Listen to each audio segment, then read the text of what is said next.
আলাইহি ওয়াসাল্লামের জামাতের নাম হইল আহলে সুন্নাত ওয়াল জামাত। 73টা দল আছে, একটা কি মাত্র এক দল হইল আপনার নাজি দল, যারা নাজাত পাইব।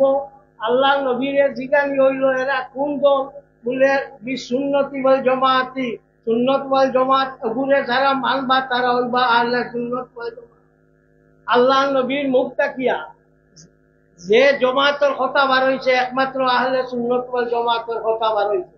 আমি অন্য কারোর কোনো জাতীয় কোনো সমালোচনা করি আনলাম, আমি জাস্ট আহলে সুন্নত ওয়াল জামাতটারে আপনাদের কাছে দড়ি দিয়া ইয়াউমা তাবিয়াদ্দু উজুহু ওয়া তাসওয়াদ্দু উজুহ ও আয়াতের তাফসীর করতে গিয়া তাফসীরে ইবনে কাসীরের মধ্যে হাফিজ ইমাদউদ্দিন ইবনে কাসীর আনতো ইয়াউমা তাবিয়াদ্দু উজুহ, কিয়ামতের দিন মানুষের মুখ ফসা হইব খারা, বলে এরা আহলে সুন্নাত ওয়াল জামাত।